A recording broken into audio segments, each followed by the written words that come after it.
Assalamualaikum warahmatullahi wabarakatuh. Alhamdulillahirabbil alamin. Wassalatu wassalamu ala asrofil anbiya'i wal mursalin sayyidina wa maulana Muhammadin wa ala alihi washabbihi ajmain, amma ba'du. Yang kami hormati Bapak Abu Samsudin selaku dosen pembimbing mata kuliah fikih muamalah dan juga teman-teman yang berbahagia. Kami dari kelompok 2 akan mempresentasikan yang berjudul Amwal dan segala ruang lingkupnya. Nama saya Nela Yusefia. Saya akan menjelaskan mengenai pengertian dari amwal. Harta atau mal, jamaknya adalah amwal. Secara etimologi, memiliki arti condong, cenderung, dan juga miring. Karena memang manusia condong cenderung memiliki harta.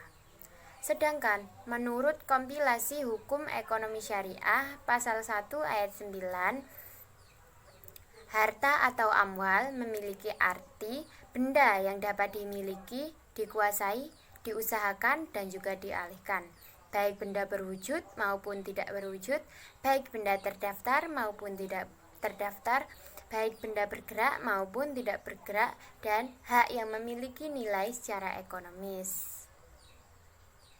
Jadi, amwal merupakan sebutan lain dari harta.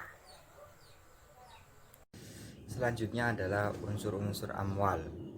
Unsur-unsur amwal terbagi menjadi dua, yakni unsur ainiyah dan unsur urf. Unsur ainiyah adalah sesuatu harta dalam wujud nyata, contohnya seperti uang tunai, emas, dan lain sebagainya. Sedangkan unsur urf adalah sesuatu yang dipandang harta oleh sebagian manusia untuk mendapatkan manfaatnya, baik manfaat madiyah maupun manfaat maknawiyah. Selanjutnya adalah pandangan Islam terhadap amwal. Pandangan Islam terhadap amwal terbagi menjadi dua. Yang pertama adalah sesuatu di muka bumi adalah Allah Subhanahu wa Ta'ala. Jadi, sesuatu di muka bumi tak akan terjadi tanpa adanya kehendak Allah Subhanahu wa Ta'ala. Yang kedua adalah pandangan Islam terhadap amwal. Islam memandang amwal dalam berbagai definisi, yakni 1. Harta sebagai titipan, 2. Harta sebagai perhiasan hidup, 3. Harta sebagai ujian iman, 4. Harta sebagai bekal ibadah, 5. Harta sebagai cara perolehannya. Meneruskan dari pemateri sebelumnya yang telah membahas amwal, di amwal juga terdapat fungsi amwal atau harta. Yang pertama yaitu adalah kesempurnaan ibadah mahdoh. Kesempurnaan ibadah mahdoh itu yang dimaksud itu adalah seperti kita sholat, beribadah, itu kan juga membutuhkan yang namanya baju, mukena, sarung, dan lain-lain. Itu adalah salah satu penyempurnaan mahdoh. Yang kedua yaitu memelihara, meningkatkan keimanan dan ketakwaan kepada Allah Subhanahu wa Ta'ala, yaitu seperti kita bersedekah, infak, dan juga memberi kepada orang yang membutuhkan. Yang ketiga yaitu meneruskan estafet kehidupan. Di Islam juga mengajarkan kita menabung harta kita untuk cucu-cucu kita dan lain-lainnya, yaitu adalah salah satu meneruskan estafet kehidupan untuk cucu-cucu kita dan generasi selanjutnya. Dan keempat, menyelaraskan kehidupan dunia akhirat. Di sini menjelaskan supaya kita itu dengan harta itu bisa sesuai, mempunyai harta itu bisa menyesuaikan di mana yang untuk membeli baju dan lain-lain, dan kita juga harus memikirkan akhirat juga seperti kita sedekah dan lain-lain. Yang keempat adalah bekal mencari dan mengembangkan ilmu. Kita mencari ilmu juga butuh modal. Nah, seperti kita sekolah, kita membayar SPP dan lain-lain, itu juga membutuhkan modal. Nah, itu adalah yang dimaksud dari bekal mencari dan mengembangkan ilmu. Dan yang keenam adalah keharmonisan hidup, seperti kita menafkahi istri, seperti kita bekerja, dan akhirnya pekerjaan atau penghasilan yang kita peroleh itu menjadikan keberkahan, atau mungkin kita menafkahi istri yang nantinya itu jika kita diniatkan sodako itu akhirnya bisa membuat berkah untuk keharmonisan keluarga dan diri sendiri.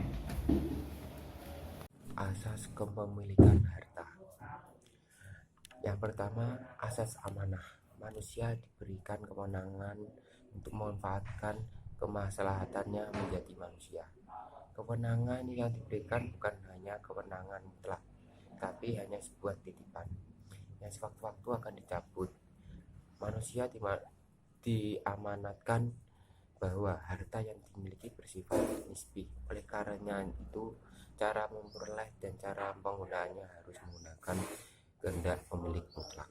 Penegasan ini menunjukkan bahwa memperoleh dan cara penggunaan dengan cara yang halal dan berkualitas. Hukum Islam menempatkan harta sebagai salah satu dari sumber fitnah. Sedangkan fitnah itu sendiri adalah suatu perilaku yang memprovokasi individu atau sekelompok untuk memberitakan sesuatu yang tidak benar. Yang kedua, asas infiradiyah. Kepemilikan individu adalah ketetapan hukum syarak yang berlaku bagi zat ataupun manfaat tertentu yang kemungkinan siapa saja yang mendapatkannya untuk memanfaatkan barang tersebut serta memperoleh kompensasi dari barang tersebut.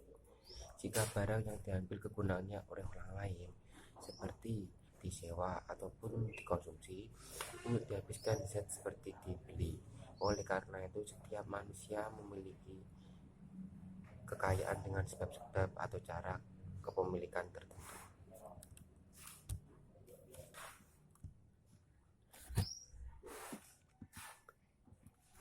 Nampak bahwa sebab-sebab kepemilikan tersebut terbatas pada 5 sebab berikut.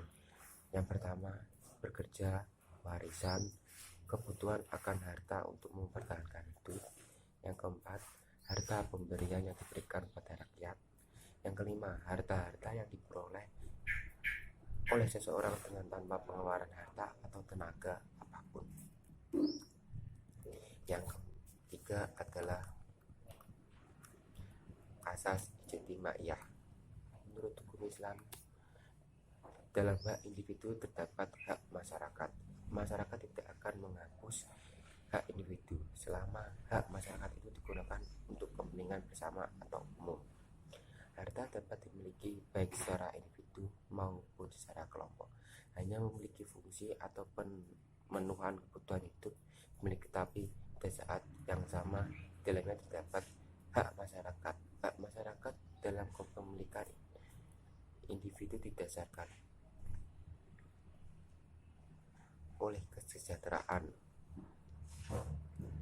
Hak sosial yang terdapat dalam pemilikan harta individu menjadi suatu keharusan. Individu harus memenuhi pemenuhan hak sosial itu untuk meningkatkan kesejahteraan hidup masyarakat.